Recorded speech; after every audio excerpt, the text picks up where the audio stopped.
Good afternoon to everyone who's joining us from the Lewis community. This is Dave Livingston, president of Lewis, and I'm joined by Dr. Christopher Sindt. We are observing the social distancing rules, so we're more than 6 feet apart here in my office. As we begin, and I'll say this again at the end, I want to thank John Kilpatrick and Joe Glatz for making this possible, making us able to come to you from Stritch Hall and have a conversation with you about the impact of the COVID-19 virus. I'd like to begin, as we do in so many times when we're gathering in the Lasallian tradition, to pause and remember that we are in God's holy presence. I don't know how many of you are on this right now, but there are about 50,000 members of the Lewis family, over 40,000 alumni, about 1,000 employees, along with over 6,000 students. And so we're going to try to answer some questions today. I want to also say that I'd like us all to remember in our prayers all the members of the Lewis family who are impacted by the COVID-19 virus, especially in terms of having people in their presence who they care about who are sick or anxious. We currently do not have anybody that we know about, current students or employees, who have tested positive for the COVID-19 virus, but we have had one of our alumni, David Carradine, who graduated in 2004, who passed away from COVID-19. So we want to keep him and his family and loved ones in our prayers as we go through this. With this many people in the Lewis community, we are confident that other members will be impacted, and we want to just hold all those people in our prayer. I did want to start by talking a little bit about the financial impact of all that's been happening to the economy for Lewis, and especially the impact for students. We've gotten a lot of questions, and I really appreciate the questions that have come in from parents and from students about whether they are going to be receive a credit on their account for room and board or for our parking. And so I want to start there. We are going to be putting a credit on student accounts for a prorated amount in which they did not use their room and board. So for most of our students, that's a half of a semester. There are some students who stayed a couple weeks and then left, but the vast majority of our students, it'll be a half of a semester. That will be, those credits will go on people's accounts. And if there's a balance owed for spring semester, it will wipe out that balance. If there was a balance due from last fall, it'll wipe out that balance. Only after the spring semester balances are taken care of will a check or direct deposit be issued for whatever remains after that credit is applied. And those credits for room and board will be applied by the end of the semester. So we will be doing that. The other thing that I wanted to just talk about briefly is the CARES Act. We've had a couple questions that have come in that are about the impact of the CARES Act on higher ed.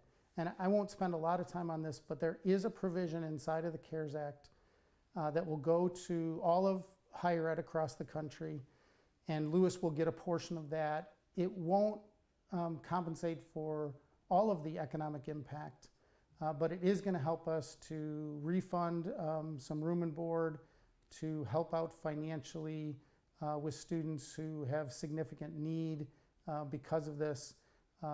And so we will be continuing to unpack that. It's a really massive bill, and we're having challenges, even with the help of our lawyers and other people that work with us, to unpack all the ramifications for Lewis University. So the last thing I'll say before I maybe ask Chris a couple questions is that we do expect to be in person in terms of our classes in the fall. That is what we're planning for. But of course, not all of our classes are ever delivered in person. So we have about 20% of our credits that are delivered online in any given semester, and we will continue to deliver those in the fall in an online format, and then expect to deliver the students that normally would go to class in person. We hope to do that in the fall. So Chris Sindt is with me, as I said, our provost. Chris, you've been leading the campus emergency planning team. We call it CEPT. Could you just explain to the community what the CEPT is, what it's been doing during this process, who's on it? I can say I want to thank you for all the work you've done on it. You've led it, and it has been, invaluable in our ability to get through this. But maybe I want to, say grateful for all the members of the CEPT and for your leadership. Thank you. And hello, everyone. It's great to be here with you. The CEPT, the Campus Emergency Preparedness Team, is a standing committee at Lewis that includes many campus leaders who are prepared to respond to emergencies when they happen. They include people who work in communications, facilities, the police, student services, human resources, finance, IT, and health, and as well as academics. And that group meets regularly to prepare for emergencies to happen and to drill for different types of emergencies. And so when this particular COVID-19 pandemic began, we began meeting very intensely in late February, have been meeting often many hours a day as a group and in subgroups related to those areas that I mentioned. And so I also want to just say a very strong thank you to the incredible commitment that all the members of the CEPT have put in over the last 5 weeks or so to respond to many of the copious details and decisions that have to be thought through in relationship to what's going on. The way that things really work is that the CEPT both responds to crises in immediate ways, but primarily it's a thinking group that does research, thinks through potential scenarios, and makes recommendations to the president about ways of responding to different questions. So we've been making recommendations to the president. The president's leadership team has been talking through some of the bigger questions, and a key example would be the decision to move classes to online instruction is something we would, the CEPT did a lot of research on and was attending to, and then the president, along with the leadership team, made that decision. So that's what the CEPT does. That's great. And again, it's a lot of credible, collaborative work, and the work continues. Thank you, Chris. It's great. I just want to say again, as a leadership team, we can't do all the research and have all the knowledge. It's an amazing group from across the whole campus that has really allowed us to make quick, decisive decisions that have been in the best interest of the entire Lewis community. I'm really grateful for your work and the whole team's work. The second general area that I'd love to hear you talk about a little bit is just how the process has gone going online. I mean, we, like I said before, we had about 20% of our credits delivered online, so not that we didn't have any experience in this area, but moving 100% of our students and 100% of our faculty into an online environment is, that's a challenging thing. And we took that extra week to try to prepare ourselves, especially our faculty, to be able to deliver it. But could you talk a little bit about how you feel like it's going, any feedback you've heard from students and faculty, just how you see this whole process unfolding in the first, congratulations to students and faculty that are listening. Yeah. We're almost 2 weeks into this, and I'd love to hear how you feel like it's going. Sure. Yeah, so first of all, I would say that it is a massive undertaking. Just to do a little bit of that math that we just laid out. We offer about 2,000 courses a semester, or in a typical spring semester, and that means that we converted 1,600 classes from on ground to in person in about 10 days, with about 10 days notice, and that's even a little bit of an exaggeration because we were in the middle of a break when that 10 days began. So again, just incredible work done by faculty, first of all, to prepare those 1,600 courses for an online delivery, and then obviously to the students who have stepped up to learn how to engage in an online format. That's obviously still a work in progress, and every single person, both faculty and staff both faculty and students are experiencing it in individual ways and unique ways. Some people were very comfortable with it to begin with, and others are really learning a lot these last couple weeks. One of the adjustments might be, and it's coming through in some of the questions that we're hearing, at least this week, is about the workload itself. So a typical online environment has a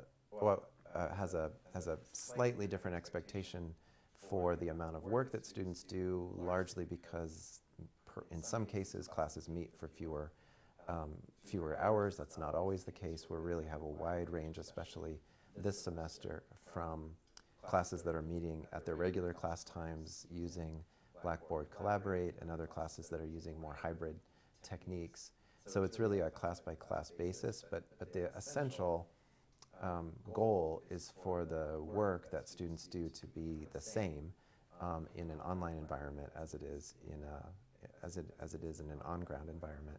And so making those adjustments, I think, has been one of the issues that's come up. Clearly, probably the one technology that we're using in a very intense way that many people did not use before is the video conferencing tools in Blackboard. That's Collaborate. Some professors are using other technologies, and that's probably where the biggest learning curve is, understandably. So could you talk a little bit about, just in extending that, many of the ways that we do education can be pushed into an online with, it's not perfect, but relative ease. Things like student teaching, clinicals for nurses, flight for aviation students, labs. Could you talk a little bit about how we've transitioned some of that and some of the issues related to that? There's been some questions around, are we able to deliver in that way? And then are there any impacts or extensions, incompletes related to any of those things? So could you talk a little bit about that? We pride ourselves in experiential learning, in hands-on learning, in pragmatic learning. So I think we've done really well in that, but maybe you could talk a little bit about that in terms of students' experiences, faculty's experiences.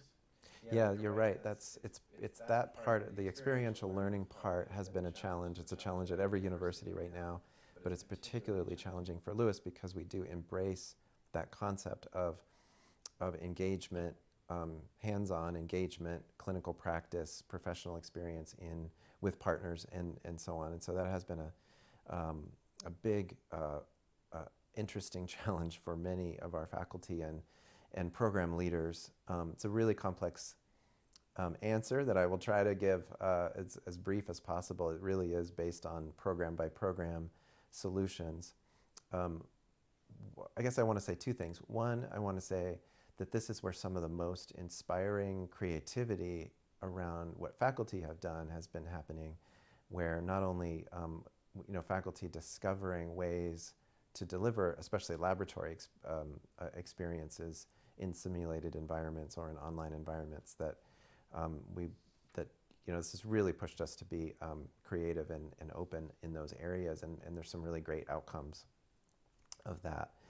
The other, and I guess I also want to say that this relates to experiential learning as well as what I was talking about before with online transitions, is that just about every academic department or every cluster of academic departments has people who have been incredibly helpful to their colleagues, stepping up and helping them understand how to do this online teaching, to set up video recordings in different recording studios and all across campus. This was, not happening as much now as before, but when we were first phasing up. But there's just been really amazing support, and it's especially useful when it comes to these replicating these experiential learning. And then the second thing I want to say is that many of the programs and majors that require experience to happen as a part of the degree or a part of the particular course have disciplinary accreditors, in other words, associations that monitor and manage both our accreditation to be able to deliver a social work degree or a nursing degree or what have you. And many of those accreditors have loosened their expectations around the amount of experience that students have to have in order to get credit for courses or to be prepared for licensure for various licenses. But it's very program specific. So if students are watching and have questions about how their program is interpreting those and how we're making it through the end of this semester and into the summer around those experiential placements especially, please talk to those program directors. Yeah, that's great. I think I want to second what you said. I think all the accrediting agencies, we're really grateful for certainly the help that has come from the federal government in terms of understanding that there is an impact, financial impact. We're hopeful that the Department of Ed will continue to see that flexibility is needed in these kinds of times. So we're hopeful about that and grateful for all the work that's been done. In addition to our students moving online and our faculty teaching in an online environment, almost all of our employees are now working remotely. You and I don't think have been in the office for at least a week or more. Correct. And so we're just coming into Stritch, and there's plenty of dust on the tables, and et cetera. But could you talk a little bit about maybe a range of issues? So how's the remote working going as you talk to those that you work with who supervise, much of the campus in one shape or form, as well as kind of what you're hearing from employees who are working remotely, and then who is actually still on campus? So how many students are still on campus and how many employees to serve them? So, a little bit about working off campus remotely, but also what is actually happening on campus. And what, if anything, do we still want to say to people about, the governor just extended this stay at home for another month. So I think our employees would like to hear about what that means for them and how it's impacting their lives. There are a lot of questions. I know. I'm sorry, and maybe I'll come back to them if you don't get them all. I'm going to answer those in reverse order if I can remember them all, but I'm sure I won't. So please just keep asking them. Those are all really important questions. I know people want to know answers to. So first of all, who's on campus? Especially in relationship to the stay-at-home order, we have been pushed to at least informally define what employees are essential to doing the operations of the campus. That is largely police and the staff who are supporting the residential experience of about 100 students who are still here on campus. The students who are still on campus are mostly international students or other students who have a reason for this to be their primary home, or for Lewis Romeoville campus to be their primary home. There are other employees who may need to come occasionally, especially related to operating facilities. They may not need to be here every day, but for that need to come and go to make sure things are still operating, that the campus is still functioning in all of its kind of architectural or infrastructure ways. That's the answer to the first question. So, I just want to, again, much of this is about, us being aware and caring for, again, this whole broader Lewis family. But as I wanted to thank the CPT team, for those employees that are coming to work every day, I just want to really be grateful because, this campus is not what it should be in the first week of April. There should be thousands of students walking around and all of us as employees, and so we're really grateful to those people that you already mentioned who are working, but also incredibly grateful to our employees who are working remotely because it's not what they expected. They're not used to it. They're having to learn new software.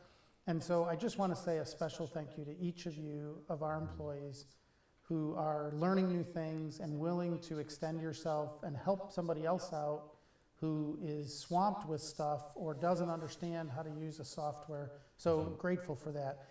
My second set of questions is kind of what are the things that you're hearing in terms of employees working remotely, and how's that going for employees, and what are some of the issues that you think we're still working through, or that we've worked through, that where the first week was hard and now we feel like we're in a groove. So talk to me a little bit about how that's going. Yeah, and so first of all, I would just say, we're very curious about how people are feeling and how people are experiencing. I'd love to know the answer to that question from each individual member of our staff, especially. I think it's difficult for faculty, but they are, as a whole group, more used to doing things in a remote way or at home and so on, although I know it's frustrating not to be able to come back to offices to prepare for classes for many of our faculty.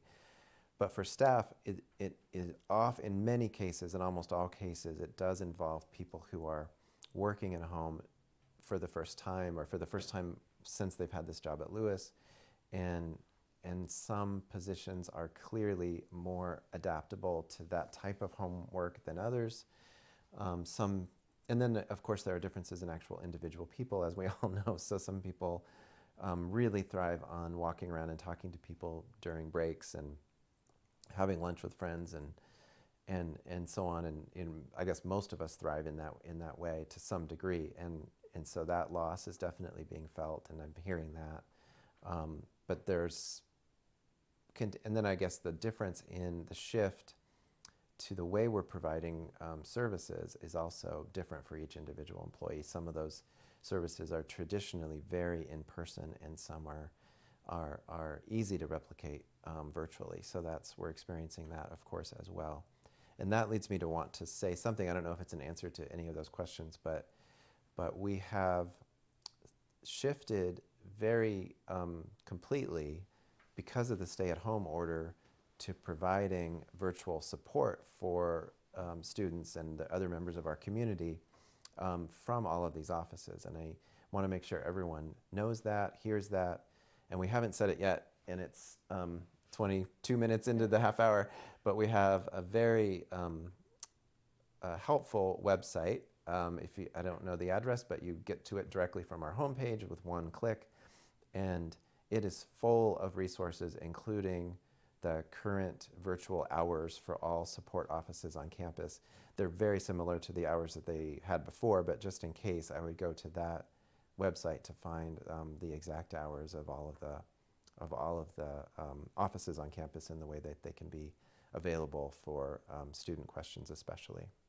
Yeah, so on that front, one of the things that I think is important to note, our employees and our faculty are in the midst, and for those of you that are students online or parents that are watching, this is registration week, so or the beginning of the registration period. So all of those offices are available, and we've got a couple questions online before this started about financial holds for people who aren't able to register. I talked to our CFO today, and if there's a financial hold, it is in excess of the full room and board reimbursement. So even though the credit has not been applied to the account, you should be able to register as if it had been applied to the account. So those holds shouldn't be on there. And we really invite you to reach out to your advisor, get your PIN, do your registration for the fall. The classes are up and you can register for classes. So the offices are physically closed, but as Chris mentioned, all of our employees are there ready to answer your questions and help you out. So in relationship to that, the campus being closed, there have been many questions around these room and board credits and parking fee credits, but also for the student who had a work-study job and was working along during the semester, let's say in the library or over in Neil Carey, and then we told them they couldn't come to work anymore. Right. What's going to happen for them? So our commitment is to pay student workers for the amount of work they would have planned to work for the rest of the semester. So again, each individual case is different, but if someone was working 6 hours a week and had that much time left on their, or had that much funding left in their allotment, they will continue to get paid for those 6 hours a week until the end of the semester. We have heard, or we know that the payroll, the last payroll didn't include work in the way I just described. It only included work that had been reported. So that will be made up in the payroll that will happen next Thursday, I think it is, when they student workers get paid, and then that will continue for the remainder of the semester. That's great. Thank you. We had several questions about that. The last question, kind of that comes out of the pre, and then I got a whole list of questions that have come in while we've been talking. Great. So we'll address some of those in a minute. So thank you. If you can see on there the Ask Us Lewis EDU at the bottom of the screen. If you have additional questions, please send them in. They're texting them to me on my iPad that's sitting next to me that you can't quite see, but I'm checking in on those. Before I ask this next question, I did want to say, as a general thing, all the stuff that Chris just got done talking about, whether it's employees working remotely, students working online, offices being open even though they're not used to working from home and don't have that collegiality that they normally get walking through the halls. The Lewis community has risen to this challenge. I've been so impressed in the last month by the ways in which every member of this community has risen to this challenge, and I really do believe that when we get back together in the fall, we are going to be stronger because we went through this experience. And so I just, just can't say enough about what great work everybody is doing. So in this light, about the strength of the Lewis community, we know that the broader society is struggling with this. Hospitals, people that are scared and worried. What has Lewis done as an organization to help out the broader community? Requests maybe that came in and how we responded to them. But what are we doing in terms of responding to the COVID-19 crisis as a Lewis organization? Well, we are hearing, we do hear requests for various things as the days go by and the crisis becomes more and more intense in our community. A couple of specific things. Some of you may have seen on social media that our College of Nursing and Health Sciences donated, and our Department of Nursing donated some PPE or some masks and gloves to Silver Cross Hospital, and our police were very, very helpful in facilitating that donation or that gift. We're also been talking with beginning Romeoville first responders, and maybe that could expand into some other local areas to house first responders who have been potentially impacted by or come across people who tested positive. So that that hasn't happened yet, but we've done some scoping of some potential places where they can stay to keep some distance from their families until they know for sure that they're okay. Yeah, and I just, the other thing I would say, all of you are aware about the impact to the broader society. We have many of our alumni who are in healthcare, so I want to, thank them for all the great work they're doing. We have so many healthcare professionals that are Lewis alumni, of those 40,000. We know that those people that are in the aviation industry, the hospitality industries, have been deeply impacted by this, and so we're thinking of you as you are furloughed or aren't able to do what you have to do. And I would just say to all of us as a Lewis community, as we think about the finite resources that we have for our own family, that in the spirit and the kind of Lassallean spirit that we think about others, those that are deeply impacted by this. If you have a favorite local restaurant, buy a gift card to the restaurant because they need cash flow. If you want to spend some time sewing a mask, I know that the local hospitals are willing to actually, because they're running out, are willing to take masks that have been sewn by you and your family. So if you want to Saturday, get all the kids together and sew 5 masks and take them over to St. Joe's or Silver Cross, I know that they would be happy to receive them. There's a bunch of online templates for how to do that. So one of the other questions, and I'm just going to look over at some of these questions, Chris. So there's a question about the summer events, and will everything be canceled this summer?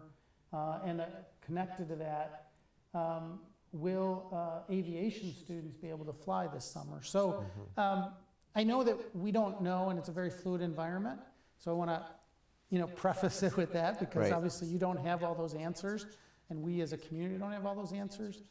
But can you give people just a little sense of where your thinking is at, or what we know we don't know around summer events, summer. We've made decision about summer classes being in a online format, flying for students, all those kinds of things as people think about June, July, and August. Yeah, those are really important questions. And when I was talking before about the CEPT and what it does, I mean, that is where most of the conversation is in the CEPT now, as we're looking forward and trying to predict the future a little bit, is mostly about these summer questions around everything the president just mentioned, and as well as travel courses and so on. So I don't have any clearly definitive answers today, but except to say, I guess, that we don't know what's going to happen in the summer in terms of the advice of the healthcare agencies and so on. So if we have to make decisions about summer planning, like an event or a conference or an outside group that's coming to campus during the summer, our current answer is that we are not going to hold those events, but we're still staying open to being able to say yes to questions like that as the summer gets closer, as we get more information. And I would say the same attitude, we currently have the same attitude about experiential learning in the summer, about labs and so on, at least at the end, backside of the summer, the end of the summer. But we really don't know yet, and we want to do those things, but we certainly can't say that that's a sure thing yet. I want to say one thing, which is that we made the decision to go online in the summer in part so that it would not be a surprise. It seemed, or that we wouldn't be making the decision, 1 week before the summer semester. We talked earlier today about the jolt of switching to online education with 10 days notice. We want to make sure that everyone has time, or certainly when students were registering for summer, which began last week, and as faculty have a longer lead time to prepare for summer courses, some of those questions that came up earlier about workload and so on can be, and the use of technologies can be better prepared for by the time we get to the summer term. So that decision was mostly based on mostly based on being transparent about the likelihood that we will be online in the summer, and also about academic excellence, to making sure that the courses are as good as they can be in the format that they need to be in. That's great. So we have several questions that have come in just in the last few minutes about pass-fail, and how that applies to specific requirements for a major. So these, I think, are mostly students, and you may not know the answer to that right now, which is totally fine, but maybe you could either say, you know, this is the answer, or we don't have the answer, but it'll be on the website in this place. But people, basically, the questions are all around, if I take advantage of the pass-fail option, will those classes count towards requirements? Right, and I really don't want to misspeak about that, so I don't want to answer any particular yes or no question about that. And there is a really thorough FAQ about pass-fail now on the COVID-19 website, so I really encourage people to look at that. Generally speaking, the decision is for courses in the major to count if they are pass-fail, but please talk to your advisor before making that decision. And I know you have a few weeks or several weeks to make that decision. And then the sticking point is always about prerequisites. So that's the place where I really want students to be careful and make sure they get advice from their advisor in their major or other faculty in their department to make sure that the course doesn't have to be taken for a grade in order to be a prerequisite for another course. That's usually where the problem area is going to be. And this might not be possible, Chris, but we just had something that came in as you were talking. Someone asking, maybe they didn't read, or they didn't understand what was in your communication to students about this. But could you briefly explain the pass-fail option? Just so students understand that if they didn't read it, or maybe they read it and or their parents don't understand it, their parents are watching it with them, what does that mean? Yeah, so this is first of all, the decision to allow students to take courses pass-fail or switch from a grading option to pass-fail is something we did to really recognize, first of all, to recognize that everyone is going through a really big transition. It's a big deal to switch from a graded status to a pass-fail status. It's a really big shift from the perspective of the curriculum and what it means to take a course and get a grade in a course. So it's not a small thing, and we really wanted to make a gesture that symbolized what a big deal it is that students are going through along with faculty. It also recognizes that certain individual students are having more difficulty than others at home, financially, and all kinds of other issues. So it's really a lifeline, so to speak. The decision is to allow students to take the pass-fail option. I don't have the deadline memorized. I'm sorry, right. but it's on the website. The key is that you may take the pass-fail, make the pass-fail decision after grades are turned in, so that you can make that decision based on even knowing what grade you have in a course. So my recommendation, if possible, is to wait as long as possible, talk to your professor, and then you'll still have a little time at the very after the course is over to make that switch to pass-fail. That part is clear in the communication about it, and that's all. I guess that's all Sure. I'll say. Sure. But again, talk to your advisor, talk to people who know more about the particular class. So one of the other set of questions that is coming in is around, we have a few questions around commencement. And this is another one of those things in which we don't have a decision, and I think we just need to say to people, we don't have a decision. So Right. is that, That's people are correct. asking, we Yeah. know that commencement will not occur the second week of May. Right, and the only other thing we know for sure is that it is going to be rescheduled. Yes. We don't know exactly how it will be rescheduled and when it will be. That is again, that's something we're talking about very much right now, and we'll have an announcement about that, but that's not known yet. So we're announcing that we will be announcing in the future, and we just want people to know that we know that this is important to families, and that we want to name that. And really the last, it's not super complicated. The last thing we want to do is announce a date that we end up rescheduling again. Correct. Yes. And as everybody knows that's listening to us, this is such a fluid environment, and things have changed rapidly, and they keep changing. We're trying to make decisions that really help you as families, as students, as employees, to make, at least in this area, to have as much solid information as possible, which is, as Chris talked about, trying to create that environment for our summer education. And again, students who want to take classes online this summer, that registration is also open. So there's a question in here about SOAR and whether SOAR will be held as scheduled. So I don't know if that's a prospective student, if it's an employee, Right. but could you talk a little bit about that? That's a great question. So SOAR is student orientation for new students, and a big bulk of SOAR happens for new students who are starting in the fall. It happens in June, so that clearly is a problem area. Just going back to everything I was saying about summer preparation, that's early summer. So the dates of SOAR are going to happen.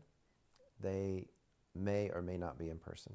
So while we're preparing, so really what we're doing is preparing for both an in-person SOAR and preparing for a virtual SOAR.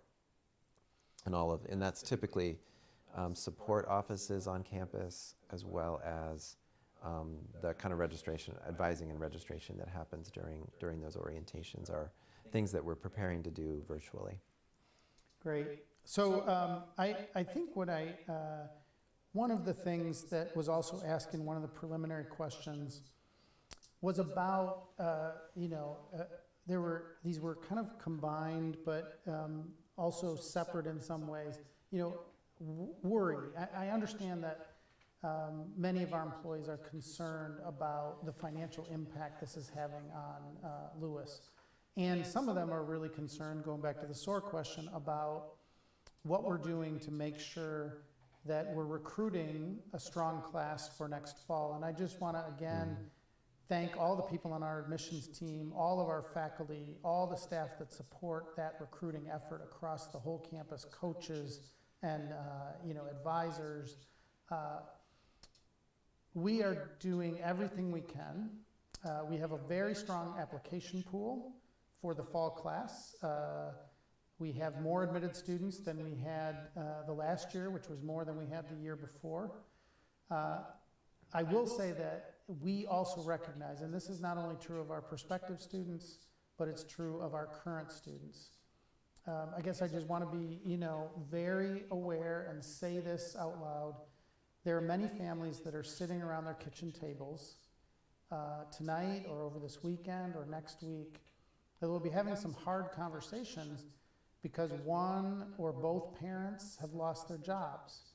And so as they think about coming to Lewis in the fall, they're trying to figure out how they're going to be able to afford it. They're trying to figure out whether they should put the deposit down because they're not sure.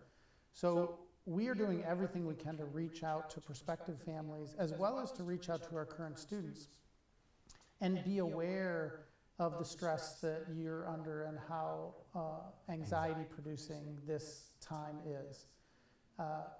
We want to hear what you're going through and try to help you. There was a question about extending on paying your tuition bill.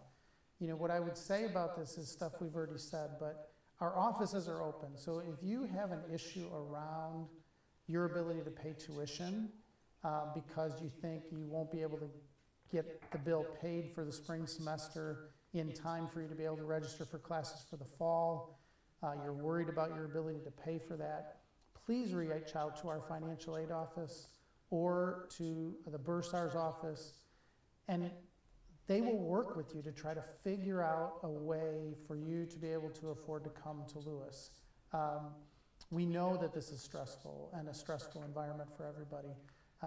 But I do know also that there are many, many families and students who are out there interested in coming to Lewis in the fall, and certainly the majority, almost all of our students are interested in coming back to Lewis this fall that are here right now doing it online. So please reach out to your advisor, to the people working in CASE, to the people in the financial aid office, the registrar's office, the bursar's office. They're all there to help you, and we want to do what we can to help you to get your, to finish your degree. As we wrap up, Chris, are there any last minute things you want to say as we wrap up? No, I don't have much else to say, just except for just an immense gratitude. You know, just about everything I've talked about and you've talked about just speaks back to the amazing community that we're a part of, and it's just been really beautiful to see. Yeah, so as we wrap up, I want to say a few things. I said this in an earlier version, but I just want to re-emphasize how painful this has been for our seniors. We know that for all of our seniors, this is not the way they expected their senior year to end at Lewis. And whether they were on the baseball team or the softball team or the lacrosse teams, or they were in a theater production, or they were supposed to be showing in the senior art show, all of these seniors will not have that opportunity to do their senior art show again or to play in their last baseball game necessarily of their senior year. We are so sorry that you're missing out on that, and really feel the loss ourselves as a community, because we love to celebrate with you. I mean, I know Chris and I do. We like to go to the theater productions. We like to go to the games and the matches. And so I'm really sorry for that loss. I also want to, as I close, thank everybody for watching, but also thank all of our employees for all the great work they've done, and to thank you as students for being as flexible as you've been in adjusting to this online format. We appreciate the questions. We do hope that this will be a series. We don't know how many of these we'll do, but we hope to do 2 or 3 of these over the coming month and a half before the school year's over. So we're really grateful for you sending in questions, and we hope we've answered them. I really want to do a special thank you to Dr. Sindt for joining me today, and to John Kilpatrick and Joe Glatz, who are behind a wall, again, social distancing from us, but have made this all possible. To Ray Kennelly and Catherine Skonecki and others who have helped us prepare for this day, and all the people that make my life work, because there's so many people out there that have to make so many tough decisions every day and are helping our students. I really hope that we can keep this conversation going. Continue to send in your questions, and the next time that we're together, we will try to answer them. So continue to submit questions to askus@lewisu.edu. And the leadership team and I will continue to provide as many avenues as possible for you to ask your questions, and hopefully that we will answer them. One of the things that I want to say about next week, so next week is Easter, and so for students and faculty, in terms of giving assignments to students, students are off next Wednesday, Thursday, Friday, and Monday. No, Thursday. Thursday. I'm sorry. Yeah. I don't want to. So this is going to be taped, and I'm going to take that back. So Thursday, Friday, Saturday, Sunday, and Monday is Easter weekend for all of our students. For our employees, Friday and Monday are holidays, so please take that. You've earned it. And to all of our supervisors out there, please know that your employees need some time with their families, and we are working really hard on behalf of the students in association, but we also need time to rejuvenate. So please, I hope the whole community enjoys Easter next week. As we close, we'll close as we always do in our prayers. St. John Baptist de La Salle, Pray for us live Jesus in our hearts. forever. God bless all of you. Have a great weekend.